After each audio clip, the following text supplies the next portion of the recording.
Hello everyone, this is Allah Hossain. You are watching Performa. আজকে তোমাদের অ্যারিথমেটিকের পার্সেন্টেজের দ্বিতীয় ক্লাস। আগের দিন প্রথম ক্লাসটি হয়ে গেছে। যাদের অঙ্কে প্রবলেম তারা ক্লাসগুলোকে খুব ভালো করে দেখো। এখান থেকে প্রশ্ন কমনও পাবে এবং অঙ্ক শিখতেও পারবে। আর পিডিএফের জন্য তোমরা ডিসক্রিপশনে টেলিগ্রাম গ্রুপের লিঙ্ক দেওয়া থাকবে, সেখান থেকে জয়েন হয়ে যাবে। তো চলো আজকে আমরা দ্বিতীয় ক্লাসের পার্ট 2 এর প্রথম কোশ্চেনটা স্টার্ট করি। দেখো, প্রথম প্রশ্নটা বলেছে কোনো বস্তুর দামে 14.27% কমানো হলে বস্তুটির বিক্রি 33.13% বৃদ্ধি পায়, তাহলে দৈনিক বিক্রির পার্থক্য কত? দেখো, যারা আগের ক্লাসটা দেখোনি তারা আগের ক্লাসটা দেখে তারপরে দ্বিতীয় ক্লাসটা দেখো, নাহলে অনেক কিছু বুঝতে পারবে না। ঠিক আছে, তাহলে কি বলেছে দেখো, আমাদের পার্ট 2 এর প্রথম কোশ্চেনটা যেটা বলেছে যে কোনো বস্তুর দামে 14.27% কমানো হয়েছে, 14.27% কমানো হয়েছে। এর ফলে কি হয়েছে? বস্তুটির বিক্রি 33.13% বৃদ্ধি পেয়েছে, 33.13% বৃদ্ধি পেয়েছে। দাম কমলে, বস্তুর দাম যখনই কমে তখনই বিক্রি বৃদ্ধি পায়, এটা খুব স্বাভাবিক। তো দেখো, 14.27% ভ্যালু কত? 1/7। এই বিষয়টা আমি আগের দিন ক্লাসে বলেছি, ওই জন্য যারা দেখোনি তারা প্রথম ক্লাসটা দেখে এই ক্লাসে আসবে। আর 33.13টা 1/3। ঠিক আছে, তাহলে বস্তুর দামটা 14.27% কমেছে। ঠিক আছে, তাহলে আমি ধরে নিচ্ছি বস্তুর দামটা ছিল 7 ইউনিট, কমেছে। তাহলে 7-এর 14.27% কত? 1। এটা আগের দিন বুঝিয়েছি। তাহলে এটা একটা কমেছে, তাহলে কমে কত হয়েছে? 6। আর 33.13% বৃদ্ধি হয়েছে, তাহলে ছিল 3 আর 1 বৃদ্ধি হয়েছে। তাহলে 1 যদি বৃদ্ধি হয় তাহলে কত হবে? 4। এবার তোমাদের যদি এই ক্রসে কাটাকুটি যায় তাহলে করে নেবে, না করলেও অসুবিধা নেই, করে নিলে ক্যালকুলেশনটা ছোট হয়ে যাবে। তাহলে দেখো, 3 2 6, তাহলে এখানে 7 1 7, এটা গুণ হবে, যেটা পড়ে থাকবে, এটা 2 1 2 4 8। তাহলে তুমি দেখতে পাচ্ছ 7 ছিল 8 হয়েছে, তার মানে কি বৃদ্ধি হয়েছে। 7 ছিল 8 হয়েছে, বৃদ্ধি হয়েছে। তাহলে এবার আমি যেটা আগের দিন ক্লাসে বলেছি, প্রথমে এদের ডিফারেন্স বার করবে। ডিফারেন্স কত? 1। এবার যদি বৃদ্ধি পায়, অর্থাৎ বেশি হলে নিচে কমটা বসবে আর কম হলে নিচে বেশিটা বসবে। তাহলে আমি দেখতে পাচ্ছি এখানে বৃদ্ধি হয়েছে, 7 থেকে 8 বেড়েছে, তাহলে নিচে কোনটা বসবে? ছোটটা, কমটা, তাহলে সেটা হচ্ছে 7। আর কি বলেছি? শতকরা বলেছে, তার জন্য আমরা উপরে একটা ইনটু আকারে 100 নিয়ে নেব। তাহলে এটা যেন তোমাদের মুখস্থ থাকে, 100/7 মানে 14.2/7, যেন তোমাকে পরীক্ষার হলে আবার ক্যালকুলেশন করতে না হয়। ঠিক আছে, তাহলে এটা আমাদের রাইট অ্যান্সার। চলো আমরা নেক্সট কোশ্চেনে যাই।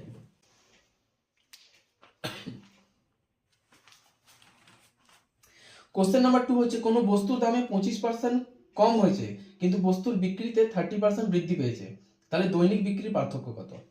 তাহলে 25% কমেছে আর বৃদ্ধি 30% বেড়েছে। তো কোনো বস্তুর বিক্রি 25% কমেছে, দাম 25% কমেছে, তাহলে 25%-এর ভ্যালু কত? আমি জানি 1/4। আর এর ফলে কি হয়েছে? 30% বেড়েছে, বৃদ্ধি। তাহলে এটা মনে রাখতে হবে যে কোনটা বেড়েছে আর কোনটা কমেছে। 30% মানে 3/10। এই যে ফ্র্যাকশন যে আমি বের করছি, তুমি আমার প্রশ্নগুলো প্র্যাকটিস যদি বাড়িতে করো, তোমাকে মুখস্থ করতে হবে না, প্র্যাকটিস করতে করতেই তোমাদের মুখস্থ হয়ে যাবে। ঠিক আছে, তাহলে এখানে বলেছে 25% কমেছে, তাহলে যদি কমে তাহলে আমি কি লিখবো? 4 ছিল আর 4-এর 25% কত? 1, সেটা কমেছে, তাহলে কমে এখন কত হবে? 3। তারপরে কি এটা বৃদ্ধি পেয়েছে, তাহলে 10 ছিল, 10-এর 30% কত? 3, বৃদ্ধি পেয়েছে, তাহলে 13। এটা আমি দেখছি কোনাকুনি কাটাকুটি যাচ্ছে না, তাহলে 4 10-এ 40 আর 3 13 39। তাহলে তুমি দেখতে পাচ্ছ 40 ছিল, সেটা 39 হয়েছে, তার মানে কমেছে। তাহলে একই বিষয়, তুমি আগে ডিফারেন্স বের করো, ডিফারেন্সটা উপরে, এরপরে কমেছে না বেড়েছে দেখে নাও। 40 থেকে 39 কমেছে, যদি কম হয় তাহলে নিচে কোনটা বসবে? বেশিটা। তো বেশি কোনটা? 40, তাহলে তাই বসলো। আর শতকরা বলেছে, তাই ওপরে একটা 100। এবার এটাকে তুমি কাটি, 20 2 40 আর 20 5 100, তার মানে 5/2 বা 2.5 বা 2 × 1/2, যেটা অপশনে থাকবে সেটাই রাইট অ্যান্সার। ঠিক আছে। কোশ্চেন নাম্বার 3 বলেছে যদি কোনো আয়তক্ষেত্রের দৈর্ঘ্যে 37.5% বৃদ্ধি করা হয় আর প্রস্থ 20% কমিয়ে দেওয়া হয় তাহলে ক্ষেত্রফলের কি পরিবর্তন হবে।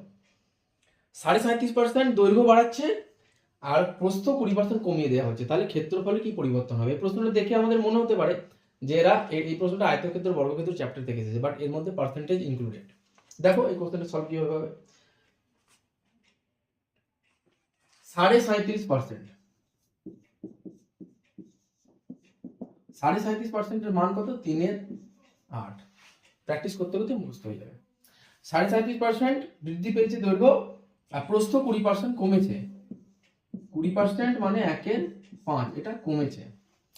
তাহলে আমরা কি করব, 8 ছিল, 8-এর 37.5% হচ্ছে 3, মাথাতেই থাকবে। তাহলে সেটা কমেছে, তাহলে এখন কত? 5। 5 ছিল, 20% বৃদ্ধি পেয়েছে, 5-এর 20% কত? 1, তার মানে 6। তাহলে আমি এটা কেটে দিতে পারি, তাহলে এখানে হলো 8 আর এখানে হয়ে গেল 6। এটাকে তুমি কাটতে পারতে, 2 4 8 2 3 6। এবার কি হয়েছে দেখো, 8 থেকে 6 হয়েছে, তাহলে তুমি দেখতে পাচ্ছ ওভারঅল কমেছে। তাহলে এটা বুঝে গেলাম যে কমেছে। তাহলে কত কমেছে? 2 কমেছে। এবার কি করব, যদি কমে তাহলে নিচে বেশিটা, আর যদি বাড়ে তাহলে নিচে কমটা। তাহলে এখানে দেখছি 8 থেকে 6 কমেছে, তাহলে নিচে কোনটা লিখবো? বেশিটা, তাহলে 8। শতকরা বলেছে তাই আমরা উপরে একটা 100 নেব। তাহলে দেখো 2 4 8 আর 4 25 100, অর্থাৎ 25% তোমাদের রাইট আনসার।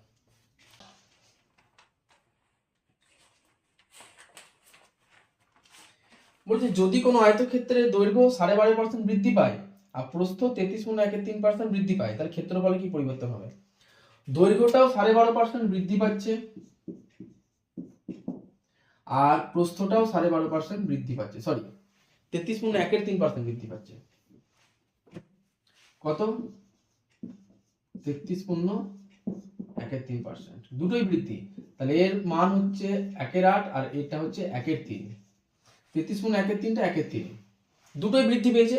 তাহলে আমরা কি করব, 8 ছিল, 12.5 বৃদ্ধি পেয়েছে, মানে 1 বৃদ্ধি পেয়েছে, তাহলে কত হলো? 9। 3 ছিল, 3-এর 33.1 কত? 1, এটা বৃদ্ধি পেয়েছে, তাহলে বৃদ্ধি কত হয়েছে? 4। তাহলে 4 2 8 আর 3 3 9, তার মানে 2 ছিল 3 হয়েছে। তাহলে এবারে বেড়েছে, কত বেড়েছে? 1 বেড়েছে। তাহলে বৃদ্ধি হলে নিচে কোনটা বসবে? কমটা। কমটা উপরে একটা 100 শতকরার জন্য, তার মানে 2 50। আনসার কি? 50%। কোশ্চেন নাম্বার 6 বলছে বর্গক্ষেত্রের প্রতিটি বাহুকে 40% কমিয়ে দিলে ক্ষেত্রফলে কি পরিবর্তন হবে। বর্গক্ষেত্রের প্রতিটা বাহুকে 40% কমিয়ে দিলে ক্ষেত্রফলের কি পরিবর্তন হবে। এখানে কমানোর কথা বলেছে, তাহলে 40%, তার মানে 2/5। ঠিক আছে। এবার বলেছে প্রতিটা বাহুকে কি করেছে? কমিয়ে দিয়েছে। তাহলে যদি কমিয়ে দেয় তাহলে আমরা কি করবো, 5 ছিল, 2 যদি কমে তাহলে এখন 3 হয়েছে। এবার ঘটনা হচ্ছে, এবারে দেখো আমাদের একটাই ডাটা পেয়েছি, দুটো ডাটা পাইনি, কিন্তু এখানে বলছে ক্ষেত্রফলের, তো বর্গক্ষেত্রের ক্ষেত্রফল কি? বাহু স্কয়ার। যেহেতু স্কয়ার আসছে তাই আমি এটাকে দুবার লিখবো, 5 আর 3, 5 আর 3। আর বর্গক্ষেত্রের প্রতিটা বাহুই সমান, তাই ডাটারও কোনো পরিবর্তন হবে না, তাই হয়নি। তাহলে আমরা কি করব, 5 5 25 আর 3 3 9। তাহলে দেখো 25 থেকে 9 হয়েছে, তার মানে কমেছে। তাহলে কত কমেছে? 16 কমেছে। তাহলে যদি কম হয় নিচে কোনটা লিখবো? বেশিটা, তাহলে 25।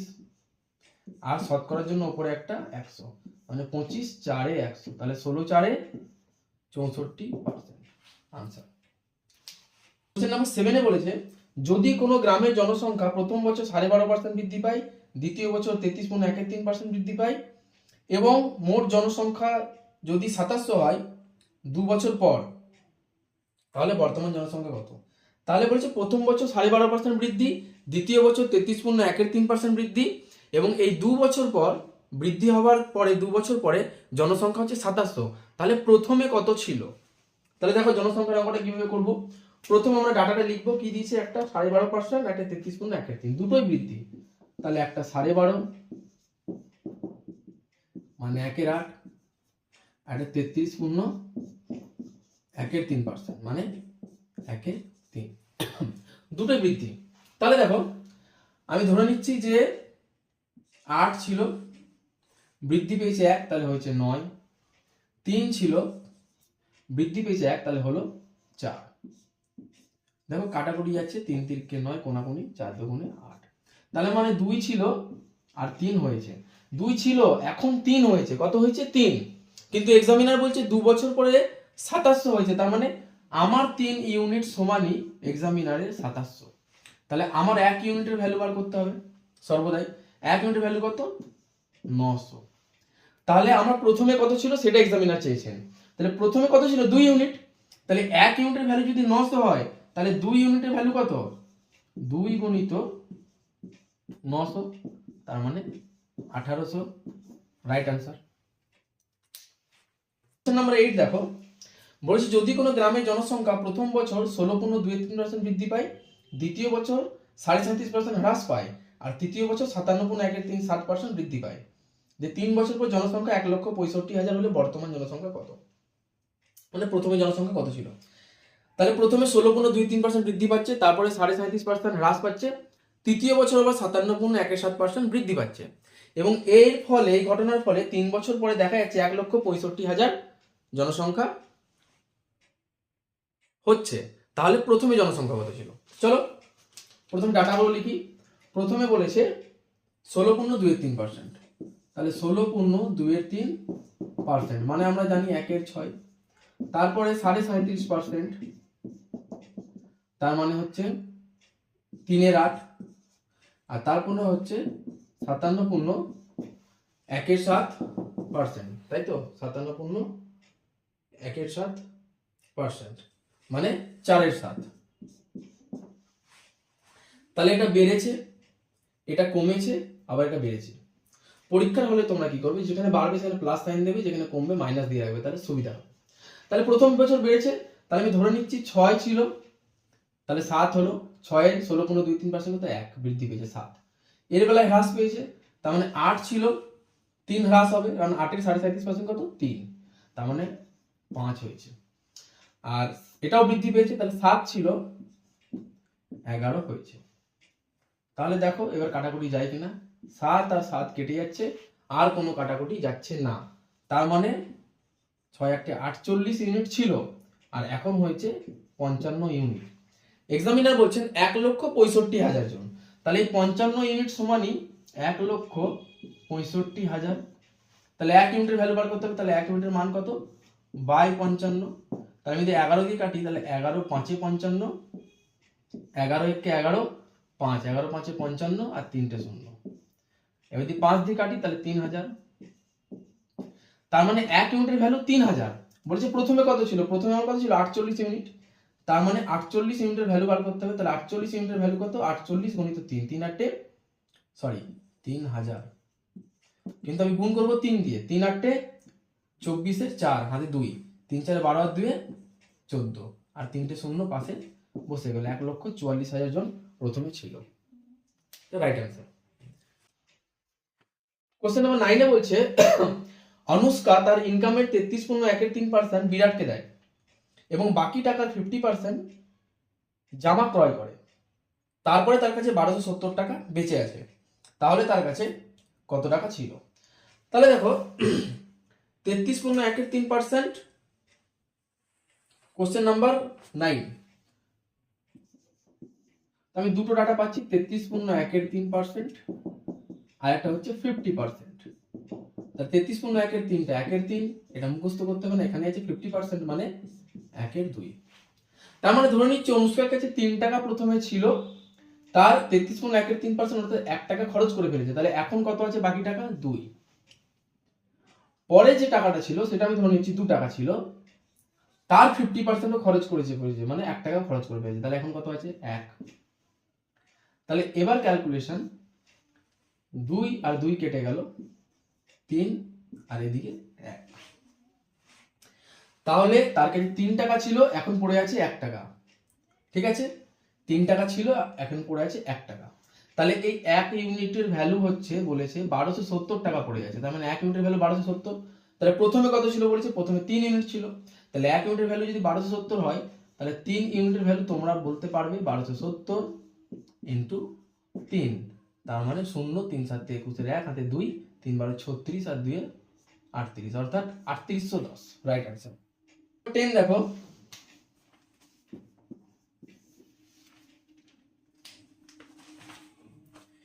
রহিম তার রোজগারের 20% স্যামকে দেয় আর বাকি টাকা 12.5% খাওয়াতে খরচ করে এবং বাকি টাকার 14.27% যাতায়াতে খরচ করে। তারপরে তার কাছে 2100 টাকা থাকে, তাহলে তার কাছে কত টাকা আছে? তাহলে দেখো এখানে আগের প্রশ্ন বলেছিল বাকি টাকা, আর এই প্রশ্নেও আগের প্রশ্নেও বাকি টাকার কথা বলেছিল, এই প্রশ্নেও বাকি টাকার কথা বলেছে।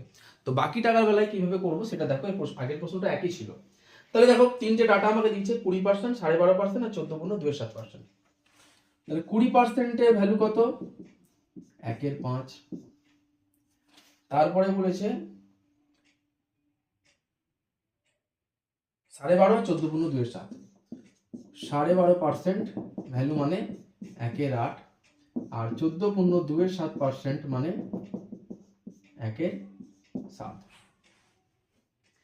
তাহলে আমি ধরে নিচ্ছি প্রথমে তার কাছে 5 ইউনিট টাকা ছিল বা 5 টাকা ছিল। 5-এর 20% কত? 1। এটাও খরচ করে ফেলেছে, তাহলে বাকি কত আছে? বাকি আছে 4। যেহেতু বাকি বলেছে তাই আমি বাকিটা নেব 4। তাহলে এখানেও তাই হবে, ধরে নিচ্ছি 8 ছিল, তার 12.5% অর্থাৎ 1 খরচ করে ফেলেছে, তাহলে এখন বাকি কত? 7। এখানেও তাই, ধরে নিচ্ছি 7 ইউনিট টাকা ছিল, তার 14.27% অর্থাৎ 1 খরচ করে ফেলেছে, তাহলে বাকি কত? 6।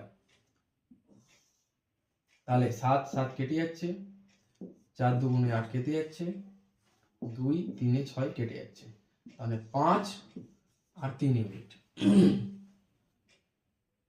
তাহলে বলেছে এখন 2100 টাকা তার কাছে আছে, তার মানে 5 ইউনিট ছিল, এখন 3 ইউনিট পড়ে আছে। কিন্তু এক্সামিনার বলছে যে 2100 টাকা, তার মানে 3 ইউনিট সমান 2100, তাহলে 1 ইউনিট কত? 3 7 21 মানে 700। তাহলে তার কাছে ছিল কত? 5 ইউনিট টাকা, তাহলে 5 ইউনিট টাকা ছিল, তাহলে এর ভ্যালু কত?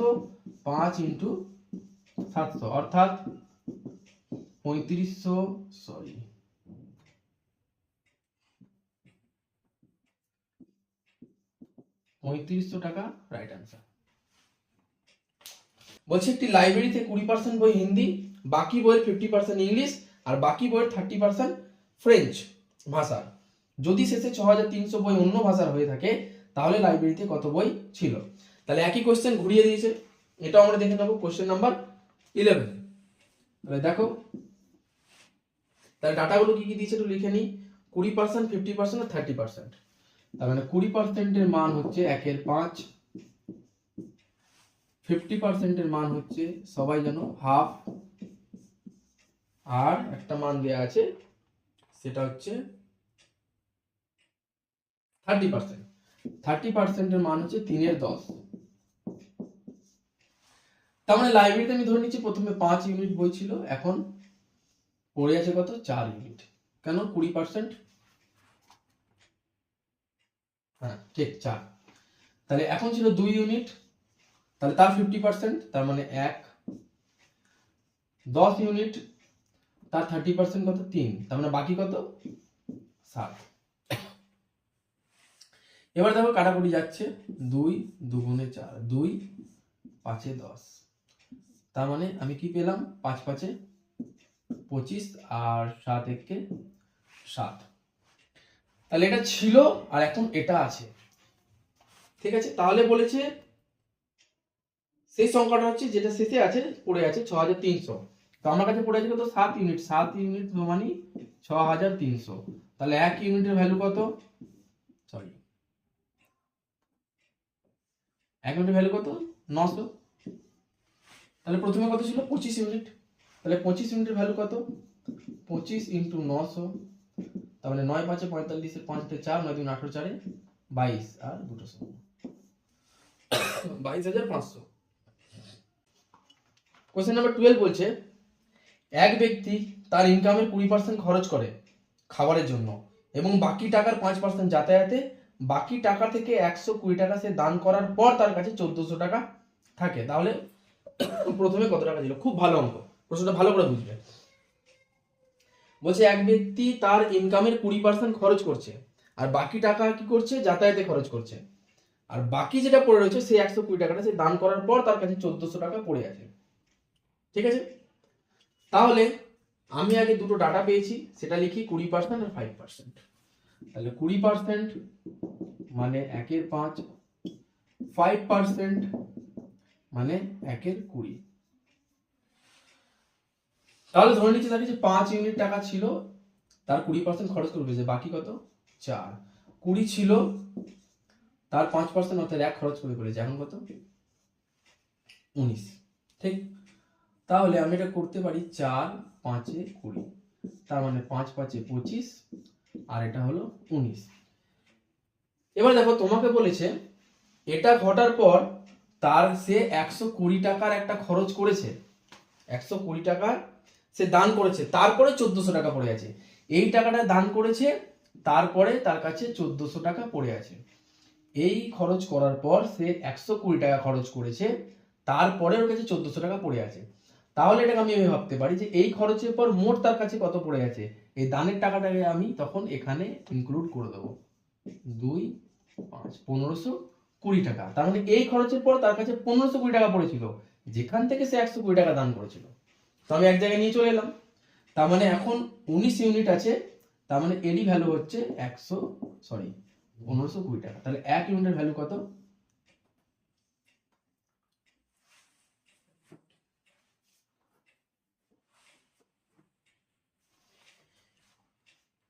ঠিক আছে দাও। তাহলে 1 ইউনিটের ভ্যালু কত 80, কারণ 19 8 এ 152, এই জন্য নামটা মুখস্থ করে রাখতে হবে। ঠিক আছে, তাহলে 1 ইউনিটের ভ্যালু যদি 80 হয়, তাহলে ছিল কত 25 ইউনিট। তাহলে 25 ইউনিট মানে কি 25 ইন্টু 80, তাহলে 8 25 কত হয় 200, আর 5 একটা শূন্য বসে গেল, এটাই রাইট অ্যান্সার। তাহলে আশা করি বুঝতে পেরেছো 12টা প্রশ্ন। তাহলে আজকে তোমাদের ক্লাস এই পর্যন্ত। ক্লাসগুলোকে খুব ধীরে ধীরে ভালো করে দেখে আর বোঝার চেষ্টা করো, আর বারবার প্র্যাকটিস করো, রিভিশন না হলে কিচ্ছু হবে না। তো আজকে তোমাদের ক্লাস এই পর্যন্ত, চলো গুড নাইট।